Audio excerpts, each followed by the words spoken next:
नमस्कार, स्वागत है आप सभी का हमारे CUET कॉन्सेप्ट के ऑनलाइन लर्निंग प्लेटफॉर्म पर। हमने नया बैच लॉन्च करा है, जैसे कि आपको पता है, जिसका नाम है टारगेट बैच। 2024 की जो भी बच्चे तैयारी कर रहे हैं वो फटाफट इसे ज्वाइन कर लें और हमारे जो भी कोर्सेज वो पढ़ रहे हैं, जो भी कोर्सेज की तैयारी कर रहे हैं, जिन्हीं यूनिवर्सिटी में उन्हें जाना है उसकी तैयारी कर रहे हैं, तो आप हमारे इस बैच को जा करके विजिट कर सकते हैं और इसमें आपको फ्री वीडियोस मिलेंगे, आप वो सब देख सकते हैं और कोर्स ले सकते हैं पूरी जांच के बाद। तो हम लोग शुरू करते हैं। 40 डेज का स्पेशल आपका ये टारगेट बैच है, हमने शुरू करा है अभी, ठीक है। आपके पास लगभग 30 से 40 दिन बचे हुए हैं। आपकी क्लासेस चल रही हैं लगातार हमारे CUET कॉन्सेप्ट पर, ठीक है। 40 से 30 दिन, 30 से 40 दिन, 40 से 30 दिन, इनमें आपको करना क्या है, कहां से शुरू करना है, कहां पे खत्म होना है, कैसे आप अपनी मनचाही यूनिवर्सिटी में पहुंच सकते हैं, एडमिशन ले सकते हैं, इसी के बारे में हम बात करेंगे। इसी की स्ट्रैटेजी पर हम लोग चलेंगे जो मैंने बनाई है, आपके लिए बनाई है। तो हम लोग देखेंगे क्या क्या चीजें करके आप अपने एम को फुलफिल कर सकते हैं। इससे पहले कुछ जानकारी जो मैं देनी चाहती हूं हमारे CUET कॉन्सेप्ट के बारे में, हमारे नए बैच के बारे में और नए कोर्सेज के बारे में। जो बच्चे नए हैं उनके लिए, जो बच्चे पुराने हैं हमारे वीडियोस देखते हैं उनके लिए पूरा का पूरा वीडियो पड़ा हुआ है, और जो नए हैं उनके लिए मैं इंफॉर्मेशन देना चाहती हूँ, बहुत जरूरी इंफॉर्मेशन। वो ये है कि हमारे यहाँ अभी ऑफर प्राइस चल रहा है, ठीक है। ऑफर प्राइस में आपको 1599 में पूरा कोर्स आप अवेल कर सकते हैं। CUET 60% ऑफ मिलेगा। जब आप CUET 60 ये आप कोड डालोगे तो आपको 60% ऑफ मिलेगा। 3999 का जो आपका कोर्स है वो आपको 1599 में अवेल कराया जा रहा है। ये आपके लिए बहुत बड़ी अपॉर्चुनिटी है।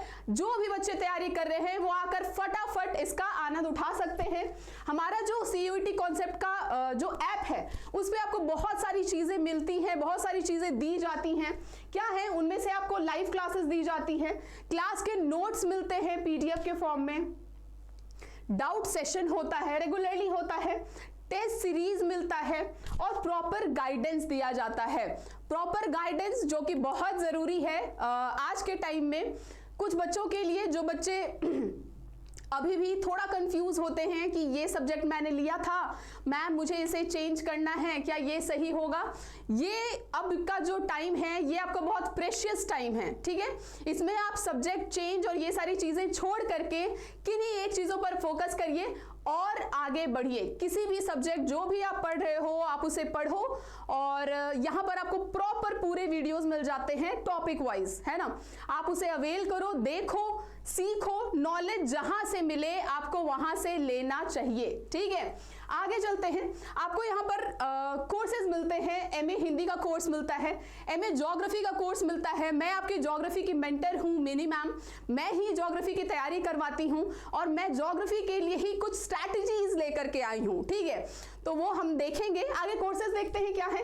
इंग्लिश है, हिस्ट्री है, पॉलिटिकल साइंस है, सोशियोलॉजी है, बहुत बहुत सारे कोर्सेज हैं। जो भी बच्चे किसी भी सब्जेक्ट के हैं, जिन्होंने अपना BA का प्रिपरेशन खत्म कर लिया है और 2024 में BHU, DU, JNU जैसे बड़े बड़े यूनिवर्सिटी में जाना चाहते हैं, खूबसूरत यूनिवर्सिटी में जाना चाहते हैं, वो आकर के CUET कॉन्सेप्ट पर जुड़ सकते हैं, हमारे साथ जुड़ सकते हैं और बैचेस अवेल कर सकते हैं। काफी आपको सस्ते में दिया जा रहा है। आगे चलते हैं, आगे हमारे स्ट्रैटेजी की तरफ बढ़ते हैं। हमारा ज्योग्राफी जो है उसका कोड है HUQP08, ठीक है। ये हमारा कोड है। पूरा स्ट्रैटेजी क्या है, शुरुआत करते हैं हम लोग वीकली गोल सेटिंग से, ठीक है। पहला मैंने जो रखा हुआ है वो रखा है कि वीकली गोल सेटिंग होना चाहिए आपका। मतलब क्या होना चाहिए, आपके टारगेट्स होने चाहिए। छोटे टारगेट्स हो सकते हैं, बड़े टारगेट्स हो सकते हैं, है ना। वीकली जो टारगेट है वो है आपका हफ्ते का टारगेट। एक हफ्ते का टारगेट, एक दिन में आपने जितना पढ़ा, आज आपने फिजिकल ज्योग्राफी रिवाइज कर लिया, ठीक है। अगले दिन आपने कुछ और पढ़ा, तीसरे दिन आपने कुछ और पढ़ा। अब जब संडे का दिन आएगा तो वो आराम का दिन नहीं है, क्योंकि आपके पास समय कम है। आपको वो संडे के दिन को उपयोग करना है, उसका सही उपयोग करना है, और उस दिन जितना आपने हफ्ते में पढ़ा उसे रिवाइज करना है, ठीक है। तो ये आपका वीकली कम से कम गोल का सेटिंग होना चाहिए कि आप रिवाइज कर लो, या फिर आप कुछ नया पढ़ना चाहते हो कुछ नया पढ़ लो, और हफ्ते का जितना भी पढ़ा है उसे रिवाइज भी कर लो, ठीक है। तो वीकली गोल सेटिंग होना बहुत जरूरी है। इसके साथ ही साथ छोटे टारगेट्स होना बहुत जरूरी है और बड़े टारगेट्स भी होना जरूरी है, ठीक है। तो स्मॉल और बिग दोनों टारगेट्स आपके पास होने चाहिए वीकली के साथ ही साथ, ठीक है। आगे चलते हैं डेली स्टडी शेड्यूल पर। डेली स्टडी शेड्यूल क्या है? यही जो मैंने बताया कि हर दिन आपको कुछ ना कुछ पढ़ना होगा, ठीक है। अगर आपका एम है किसी पर्टिकुलर यूनिवर्सिटी में जाने का, तो इस बात को ध्यान रखिए, आप कोई भी एग्जाम क्रैक कर सकते हो, मतलब पूरे इंडिया का आप कोई भी एग्जाम क्रैक कर सकते हो, तब कर सकते हो जब आप में कंसिस्टेंसी रहेगा, ठीक है। मतलब ये शब्द बहुत छोटा है लेकिन इसका मतलब जो है वो बहुत बड़ा है कि कंसिस्टेंट होना पड़ता है इंसान को, ठीक है। आप एक दिन पढ़ लिए, अगले दिन आपने सोचा कि कल मैंने बहुत ज्यादा पढ़ लिया, आज मैं रहने देता हूं, तो इससे आपके एग्जाम पर बहुत बुरा असर पड़ सकता है, ठीक है। तो डेली का स्टडी शेड्यूल आपका बना होना चाहिए, ठीक है। आप अपने आंखों के सामने एक पेज लगाइए, उस पेज को चिपका दीजिए और उसमें 1, 2, 3 पूरा 6 तारीख तक लिख लीजिए कि आज मुझे ये पढ़ना है और 6 तारीख तक मुझे ये कंप्लीट कर लेना है, और 7वें दिन आपको करना है रिवाइज, ठीक है। तो ये होना चाहिए आपका स्टडी शेड्यूल। आखिरी में हम लोग अपने जो आपका सिलेबस है, सिलेबस का जो असेसमेंट है उसको हम लोग देखेंगे। सिलेबस भी आपको पूरी तरीके से पता होना चाहिए, तो हम लोग उसको डिटेल भी देखेंगे। आगे चलते हैं, तब तक आपका डेली स्टडी शेड्यूल हो गया। अब हम लोग चलते हैं कॉन्सेप्चुअल अंडरस्टैंडिंग पर। क्योंकि आप ज्योग्राफी के बच्चे हैं, मैं ऐसा एज्यूम कर रही हूँ, ठीक है, क्योंकि ये ज्योग्राफी के बारे में मैं बता रही हूँ, तो मैं ऐसा मानती हूँ कि बहुत सारे ज्योग्राफी के बच्चे होंगे इनमें। आपको कॉन्सेप्चुअल अंडरस्टैंडिंग होनी चाहिए हर चीज की। आजकल जो सवाल आता है वो आपके फैक्ट पर कम बेस्ड होता है, कॉन्सेप्ट पर ज्यादा बेस्ड होता है, ठीक है। क्यों दिया जाता है ऐसा सवाल? ऐसा सवाल इसलिए दिया जाता है ताकि वो ये चेक कर सके कि आपके पास सिर्फ आपने रटा हुआ है कोई चीज या फिर आपने उसे पढ़ा है, ठीक है। जब बच्चा पढ़ता है और समझता है उसी को कहते हैं कॉन्सेप्ट क्लियर होना, ठीक है। लेकिन जब हम लोग फैक्ट याद करते हैं, लर्न करते हैं किन्हीं चीज़ों को, तो वो सिर्फ हमें याद रहता है, वो कुछ टाइम के लिए होता है। लेकिन आपका जब कॉन्सेप्ट क्लियर रहता है किसी भी चीज़ का, किसी थ्योरी का, तो वो आपके जिंदगी भर काम आता है, ठीक है। तो कॉन्सेप्चुअल जो अंडरस्टैंडिंग होनी चाहिए वो बहुत स्ट्रांग होनी चाहिए, एक ज्योग्राफी के बच्चे के लिए तो बहुत बहुत ज़रूरी है, ठीक है। तो कॉन्सेप्चुअल अंडरस्टैंडिंग बहुत ज़रूरी है। चलिए हम इसे स्टार मार्क भी दे देते हैं। आगे चलते हैं, प्रैक्टिस रेगुलरली, डेली प्रैक्टिस करना है, हर दिन प्रैक्टिस करना है। एक भी दिन आपकी बकाया नहीं होना चाहिए, किन्हीं कोई भी दिन छूटना नहीं चाहिए। आपका वीकली होना चाहिए, आपका डेली होना चाहिए, ठीक है। डेली प्रैक्टिस करना है, और तो और डेली प्रैक्टिस के साथ साथ आपको PYQs भी डेली करते रहना चाहिए, वो भी मैं आगे बताती हूं। कंप्लीट स्ट्रैटेजी है ये, आपका ध्यान रहे, ठीक है। पूरी सारी चीजें हैं, जितना आप सोच सकते हो कि मैम ये भी होना चाहिए, मैम ये भी होना चाहिए, वो सारी चीजें हैं यहाँ पर, ठीक है। तो ध्यान से सुनिए, आपके पास टाइम बहुत कम बचा हुआ है और करने को बहुत सारी चीजें हैं, ठीक। आगे हम लोग चलते हैं रिवीजन स्ट्रैटेजी पर। रिवाइज करते रहना है, रिवाइज करना बहुत इंपॉर्टेंट है, बहुत इंपॉर्टेंट है। आपको यहां भी मैं स्टार मार्क देती हूं। रिवाइज करते रहना, जितना मैंने बोला कि कंसिस्टेंसी होनी चाहिए, उसी कंसिस्टेंसी में आपको रिवाइज भी करते रहना चाहिए, ठीक है। कोई बच्चा अगर साल भर पढ़ रहा है तो वो साल भर पढ़ नहीं रहा होता है, वो साल भर रिवाइज कर रहा होता है। वो बोल रहा है, वो सिर्फ किताब खोल करके बैठा है, अगर वो उस किताब को देख रहा है सिर्फ, ठीक है, तो वो रिवीजन ही कर रहा है ना। तो रिवाइज करना बहुत जरूरी है, बहुत जरूरी है। रिवाइज करने से बहुत सारी चीजें आपको देख देख करके ही याद हो जाती हैं, ठीक है। अपने कान में ईयरफोन लगा लीजिए, दिन भर आप वीडियो चलते रहने दीजिए मेरा, ठीक, ज्योग्राफी का वीडियो आपने एक खोल लिया, चल रहा है वो वीडियो, आपके कान में ईयरफोन लगा हुआ है, वो सबकॉन्शियसली आपके दिमाग में बैठ जाता है कहीं ना कहीं, ठीक है। इसलिए रिवाइज करना बहुत जरूरी है, अपने दिमाग में किन्हीं चीजों को सबकॉन्शियसली बैठाना है आपको, और वो एग्जाम में आपको खुद ब खुद ही याद आ जाती हैं। आगे चलते हैं मॉक टेस्ट एनालिसिस की तरफ। तो मॉक टेस्ट जो है वो हमारे द्वारा प्रोवाइड करा जा रहा है आपको, और जो भी बच्चे जुड़े हुए हैं हमारे साथ उन्हें मिलेगा मॉक टेस्ट। और आपको करना क्या है, मॉक टेस्ट करना है और उसको एनालाइज करना है।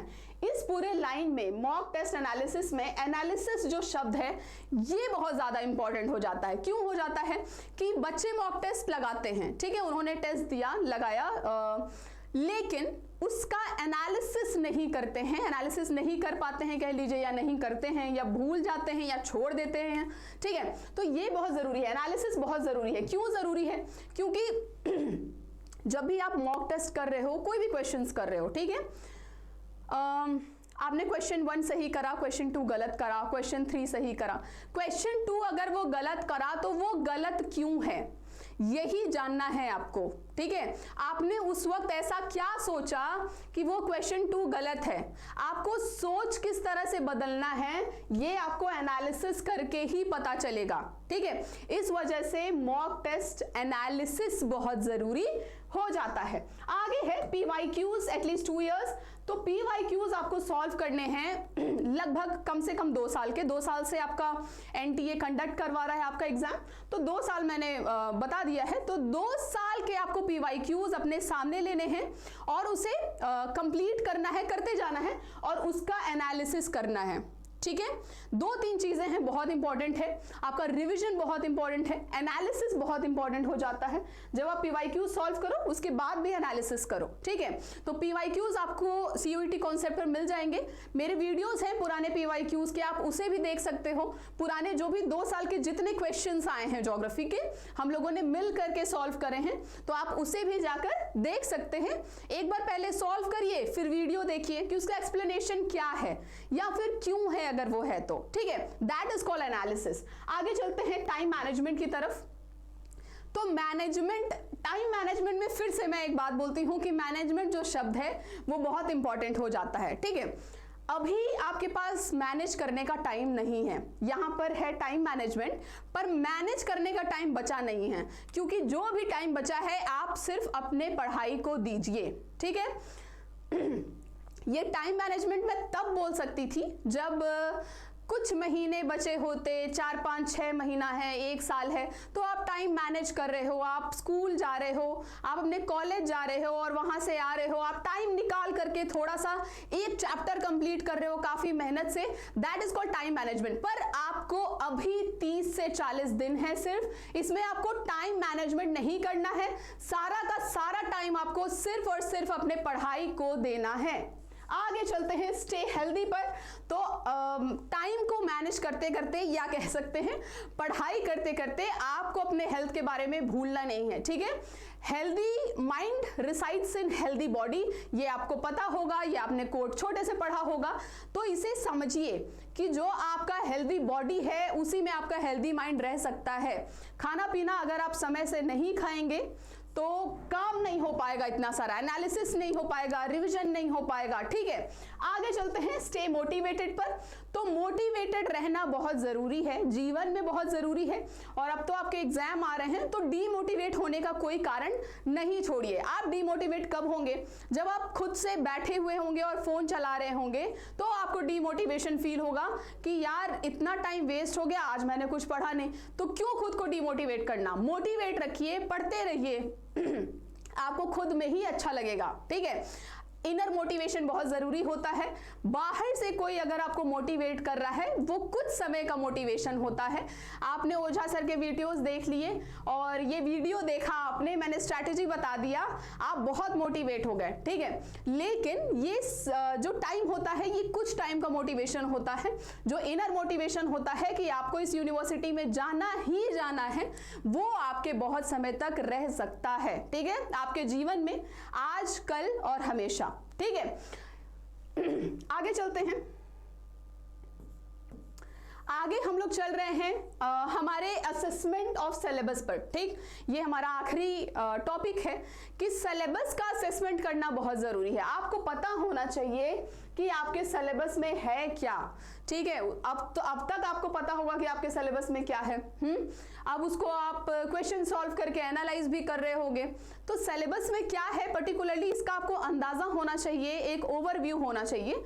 तो मैं आपके सामने सिलेबस के बारे में बता दे रही हूँ। ठीक है, जैसा कि आपको पता होगा कि आपके एग्जाम में 75 क्वेश्चंस आते हैं, जो कि 300 मैक्सिमम जो मार्क्स होता है वो 300 होता है, 75 क्वेश्चंस होते हैं।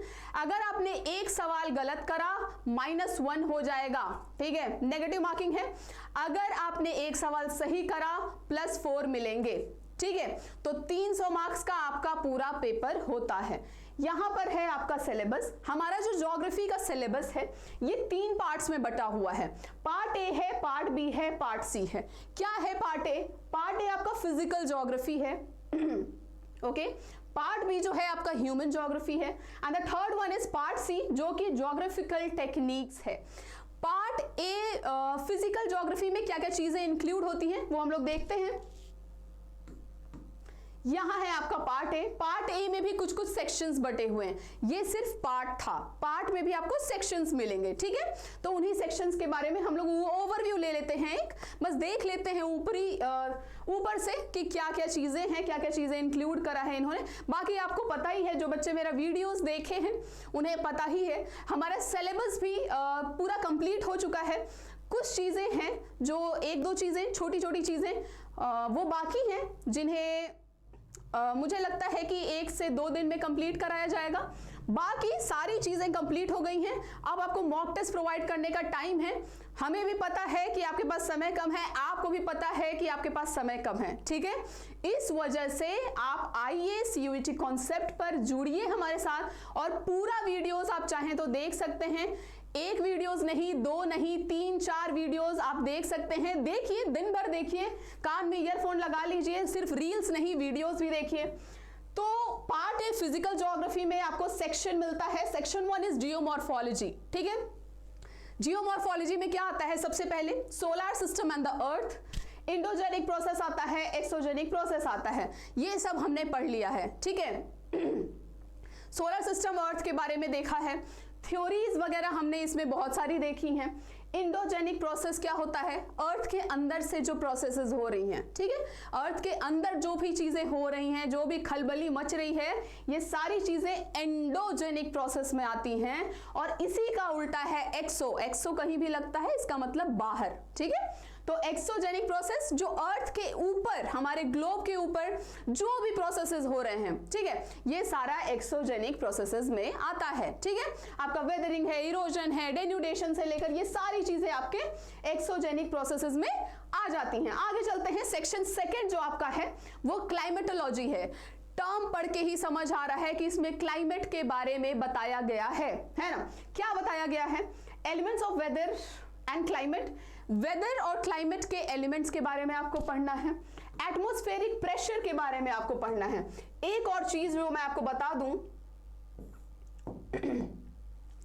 पिछले साल, ठीक है, किनसे क्वेश्चंस बहुत ज्यादा आए थे, तो उनमें से एक आपका टॉपिक आता है एटमॉस्फेरिक प्रेशर का। ठीक है, इससे लगभग 4 क्वेश्चंस आपको पूछे गए हैं एटमॉस्फेरिक प्रेशर से। काफी इंपॉर्टेंट टॉपिक है और हो भी जाता है। एक और बात ध्यान रखने वाली बात है कि अगर पिछले साल एटमॉस्फेरिक प्रेशर से बहुत ज्यादा क्वेश्चन आया है, पर इसका मतलब ये नहीं कि सिर्फ एटमॉस्फेरिक प्रेशर ही पढ़ के जाना है क्लाइमेटोलॉजी में। ठीक है, सारे चीजों को बराबर वैल्यू देना है। पहले क्या होता था कि रिमोट सेंसिंग से क्वेश्चंस नहीं आते थे, है ना, और कार्टोग्राफी वाले पार्ट से बहुत कम क्वेश्चंस आते थे।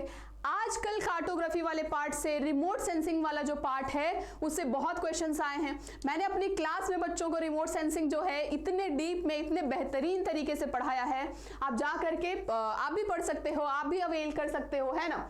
तो एटमॉस्फेरिक प्रेशर जो है इससे क्वेश्चंस आए हैं, इट डजंट मीन कि इससे आगे भी 4 क्वेश्चंस आएंगे। ठीक है, हो सकता है इससे 2 क्वेश्चंस आए, 4 क्वेश्चन आपके एक्सोजेनिक प्रोसेसेस से आ जाएं।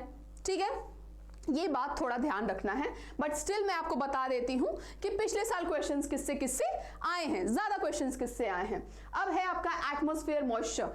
एटमॉस्फेयर मॉइस्चर के बारे में हम लोग देखेंगे। एयर मासेस और फ्रंट्स। एयर मास क्या होता है, फ्रंट क्या होता है, इसके बारे में हम लोग जानेंगे। ठीक है, एयर मास क्या है, बहुत बड़ा एयर का मास अगर आपके सामने हो, आपके सामने वो कभी हो नहीं सकता है क्योंकि वो ग्लोबली होता है, तो वो जो है वो एयर मास होता है। फ्रंट क्या होता है, दो एयर मास अगर मिल जाता है, दो एयर मास मिल जाता है, कह सकते हैं टकराता है, क्योंकि दो एयर मास जो है वो काफी अलग अलग होता है। ये हमने बहुत डीपली पढ़ा हुआ है अपने क्लास में। तो एयर मास और फ्रंट से भी सवाल आ सकता है। फ्रंट में मेनली आपके सवाल आएंगे आपका स्टेशनरी फ्रंट, ऑक्लूडेड फ्रंट, ये क्या होता है, ऐसा तो नहीं पूछेंगे क्या होता है, बट स्टिल वो लोग इमेज दे सकते हैं, है ना। स्टेशनरी फ्रंट का जो आपका इमेज है वो दे सकते हैं और पूछ सकते हैं कि ये कौन सा फ्रंट है, ऐसा। ठीक है, आगे चलते हैं। क्लाइमेटिक क्लासिफिकेशन है। क्लाइमेटिक क्लासिफिकेशन के बारे में हमने काफी चीजें, काफी जो थ्योरीज थे, कैसे क्लासिफाई किन्होंने करा है, ठीक है, ये जाना। आगे है सेक्शन 3 आते हैं। सेक्शन 2 क्लाइमेटोलॉजी था, आगे ओशिनोग्राफी है। ओशिनोग्राफी जो टर्म है, इससे हम लोग क्या समझते हैं कि इसमें ओशंस के बारे में बात करा हुआ है कि नहीं। तो ओशिनोग्राफी क्या है, surface configuration of the ocean floor, आपका सरफेस जो है उसके बारे में हम लोग देखेंगे ओशन फ्लोर के। ठीक है, ओके।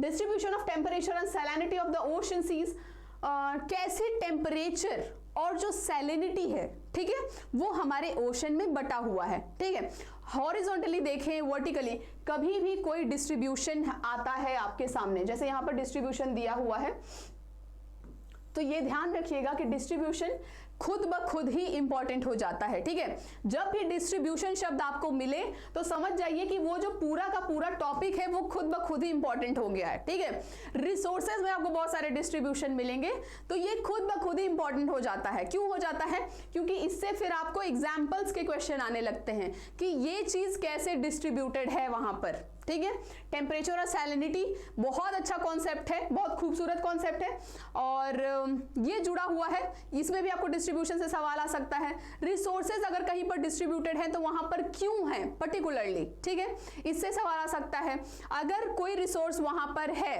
ठीक है, सिंगबम डिस्ट्रिक्ट है, वहां पर क्या मिलता है, ठीक है, ये भी सवाल आ सकता है। तो अगर सवाल सीधा है तो उसको उल्टा बना करके भी आ सकता है, इस बात का ध्यान रखा जाए। मरीन डिपॉजिट के बारे में हम पढ़ेंगे ओशिनोग्राफी में। आगे है बायोज्योग्राफी, इसमें क्या है, बायोज्योग्राफी, बायो शब्द जुड़ा हुआ है, तो बायोस्फीयर्स के बारे में हम लोग पढ़ेंगे और फंक्शंस पढ़ेंगे। Human interaction and impact, human का इंटरैक्शन हम लोग पढ़ेंगे और उसका इम्पैक्ट कैसा होगा, ठीक है, वो भी हम देखेंगे। किस में देखेंगे, बायोज्योग्राफी में। आगे चलते हैं। सेक्शन 5 जो है ये फिजिकल ज्योग्राफी का है, इंडिया की फिजिकल ज्योग्राफी, ध्यान रहे। तो इंडिया के बारे में हम लोग सारी चीजें कवर करेंगे। क्या क्या है, लैंड ऑफ डाइवर्सिटी इंडिया, ठीक है, उसमें आपके बहुत सारे फिजिकल डिविजन्स आते हैं, ये देखेंगे। क्लाइमेट है, हम लोग इंडिया के क्लाइमेट के बारे में देखेंगे। जो मॉनसूनल चेंजेस आते हैं उसके बारे में देखेंगे। मिनरल और पावर रिसोर्सेज, इंडिया में मिनरल और पावर रिसोर्स जो है कहां कहां डिस्ट्रीब्यूटेड है, कैसे डिस्ट्रीब्यूटेड है, ये भी देखेंगे। ठीक है, ये हो गई इंडिया की बात। सेक्शन 6 है ज्योग्राफिक थॉट का है। थॉट के पेपर से बहुत क्वेश्चंस आए हैं, मैं ये भी बता दे रही हूं, अभी ही बता दे रही हूं। ठीक है, तो ये पेपर आपका बहुत इंपॉर्टेंट हो जाता है, इससे बहुत सारे क्वेश्चंस आए हैं। ठीक है, और आएंगे ही आएंगे, अगली बार भी आएंगे, इसका तो श्योरिटी रहता है कि थॉट के पेपर से क्वेश्चन आना ही आना है, क्योंकि ज्योग्राफी में सारे जगह डिस्ट्रीब्यूशन हो सकता है, लेकिन थॉट का पेपर है कुछ अलग। ठीक है, हम अलग हैं बोलते हैं ना, तो ये भी बहुत अलग है और इससे क्वेश्चंस आता ही आता है। ढेर सारे क्वेश्चंस आते हैं, ध्यान रहे 4 से कम तो नहीं आने वाले हैं थॉट के पेपर से सवाल। तो थॉट के पेपर में क्या है, nature and scope of geography के बारे में हम पढ़ेंगे।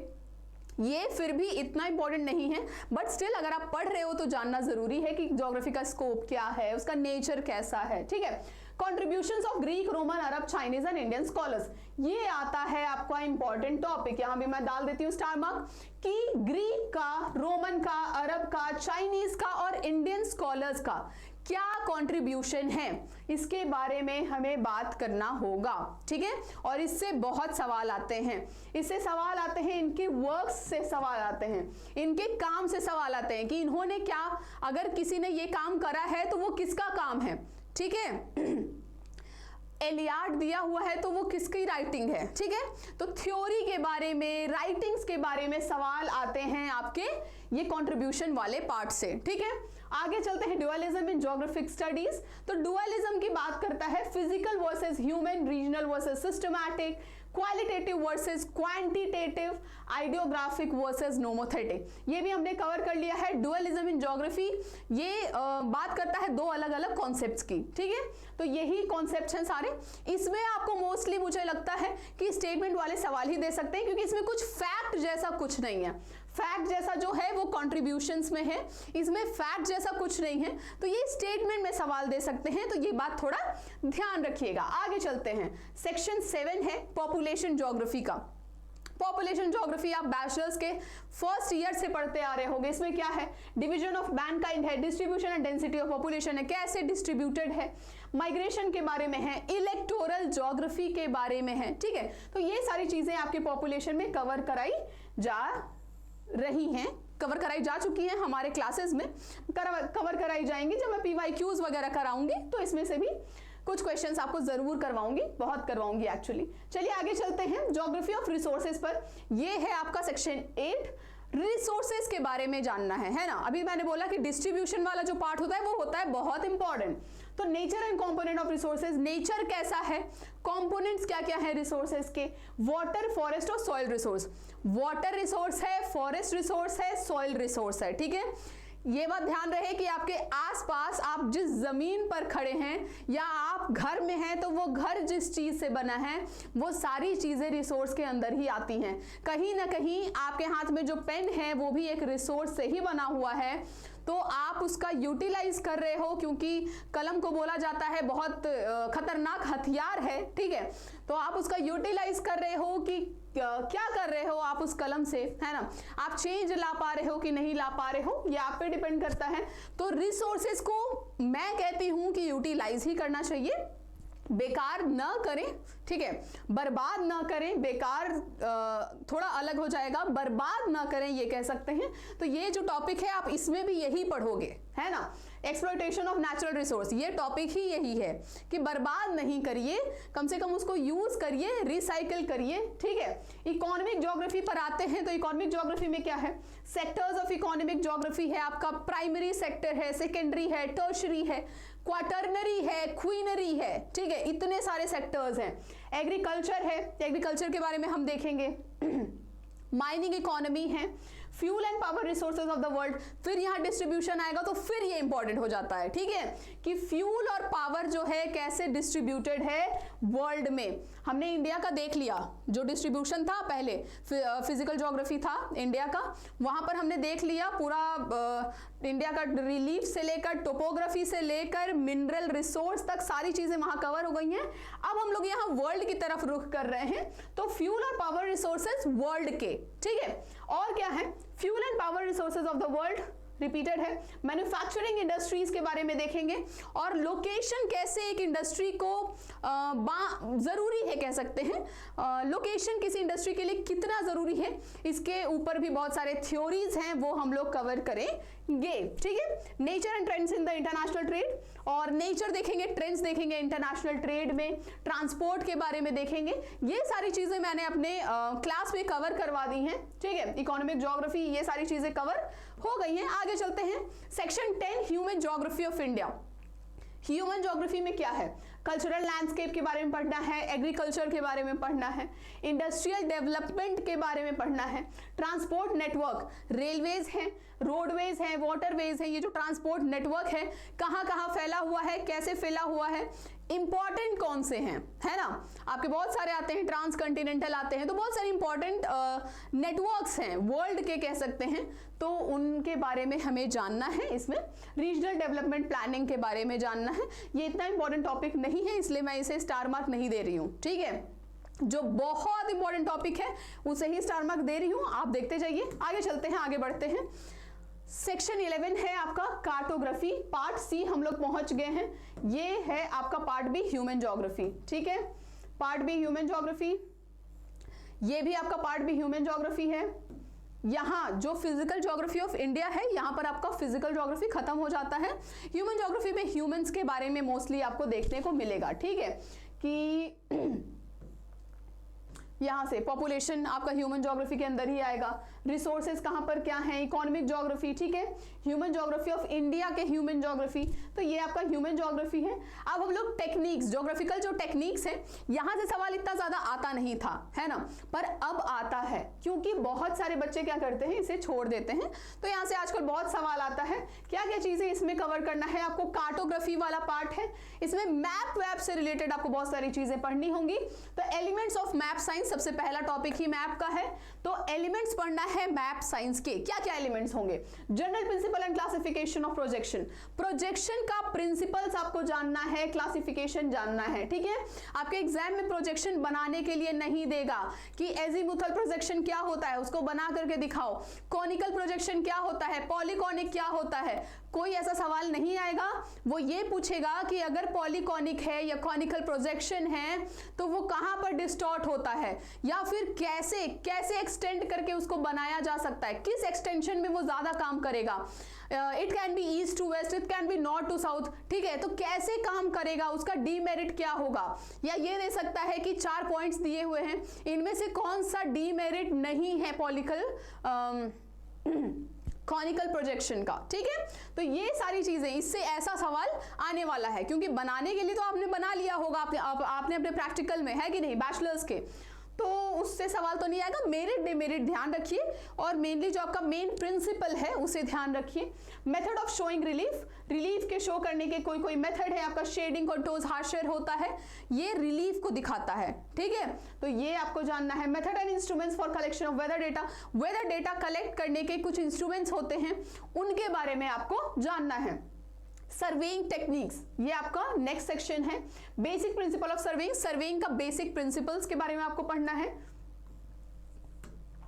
Chain and tape survey, chain and tape survey भी आपने बैचलर्स में करा होगा, उसे आपको यहां पर पढ़ना है। चेन एंड टेप सर्वे आपको प्रैक्टिकल में कराया गया होगा, ठीक है।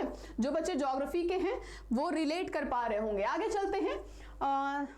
नेक्स्ट सेक्शन है आपका स्टैटिस्टिकल टेक्निक का, स्टैटिक्स की बात है इसमें, स्टैटिस्टिकल मेथड्स आपको पढ़ने हैं इसमें, सैम्पलिंग टेक्निक्स आपको देखना है, ठीक है। तो ये सब में आपका मीन, मीडियन, मोड वगैरह ये सब चीजें आ जाती हैं।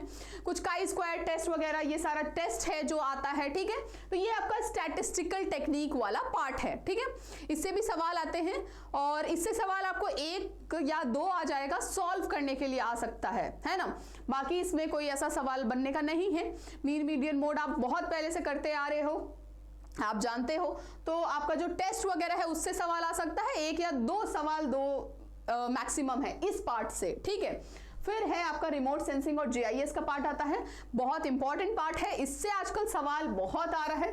तो जैसे मैं कह रही हूं कि मैं स्टार मार्क लगा दे रही हूं, यहां भी मैं स्टार मार्क दे रही हूं इसे, कि रिमोट सेंसिंग और जीआईएस वाला जो पार्ट है ये बहुत इंपॉर्टेंट है। इसके प्रिंसिपल्स के बारे में पढ़ना है आपको। रिमोट सेंसिंग होता क्या है, इसका प्रिंसिपल क्या है, component and function of GIS, components क्या होते हैं जीआईएस के, फंक्शन क्या होते हैं जीआईएस के, ये वाला पार्ट मैंने कवर करा दिया है। स्टैटिस्टिकल टेक्निक के कुछ क्वेश्चन सॉल्व कराने हैं, मुझे मेरे बच्चों को कराने हैं और आपको भी कराने हैं, साथ ही साथ करवा दूंगी, ठीक है। तो हम लोग थे रिमोट सेंसिंग के पास, कंपोनेंट्स के पास, कंपोनेंट्स क्या होते हैं जीआईएस के, फंक्शन क्या होता है जीआईएस का, basic principle of global navigation satellite system, जो आपका ग्लोबल नेविगेशन सैटेलाइट सिस्टम है उसका प्रिंसिपल क्या है, जो बेसिक है, ठीक है।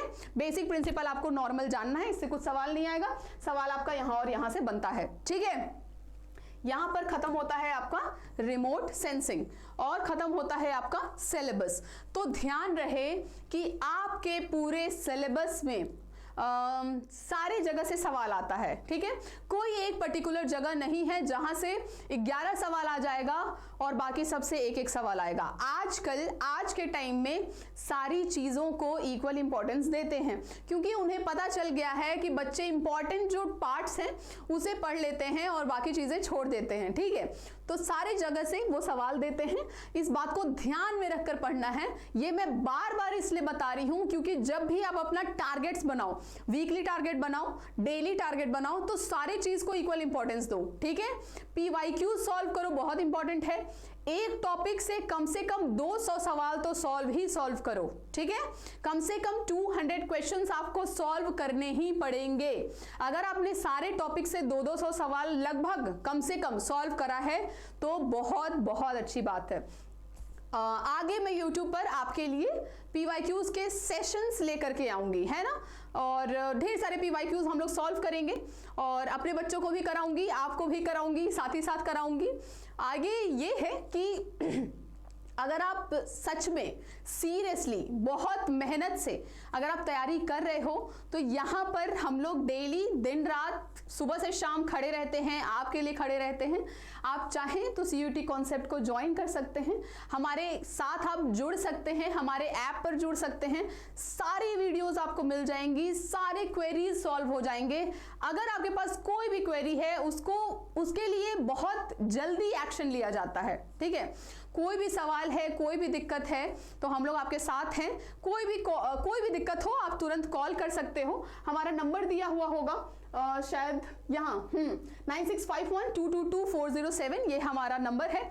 आप इस पर कॉल करके बात कर सकते हो। हम आपको गाइडेंस देने के लिए हमारे यहाँ रजनीश सर हैं, आप उनको जानते हैं और आप उनसे गाइडेंस ले सकते हैं, वो आपको गाइड कर देंगे। और भी बहुत सारे लोग हैं जो दिन रात लगे हुए हैं आपके लिए। यहाँ पर आप हमारे ऐप को प्ले स्टोर से जाकर इंस्टॉल कर सकते हो। आप डालोगे CUET कॉन्सेप्ट, है ना, CUET कॉन्सेप्ट टाइप करोगे, वहां पर आपको ऐसा इंटरफेस दिखेगा।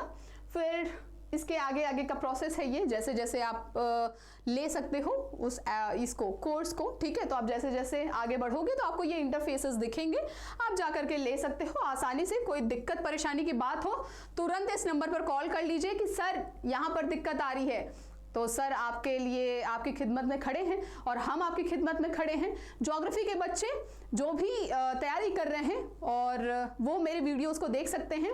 आगे जो भी आपके दोस्त हैं जो आपके ज्योग्राफी की तैयारी कर रहे हैं, आपके दोस्त हो सकते हैं, संगी साथी, आप उनको भी फॉरवर्ड कर सकते हो मेरा वीडियो, ताकि वो भी आपके साथ ही पढ़ सकें, ठीक है। साथ में पढ़ना बहुत अच्छी बात मानी जाती है। आप साथ में पढ़ने से चीजें बहुत ज्यादा और जल्दी ग्रास्प कर सकते हो, है ना। इसीलिए बोला जाता है कि क्लास में ध्यान से सुनिए। तो क्लास में ध्यान से सुनने से क्या होता है, दिखता भी है और सुनाई भी देता है, ठीक है। तो सबसे ज्यादा अगर हम कोई चीज ग्रास्प कर पाते हैं तो देख कर ग्रास्प कर पाते हैं।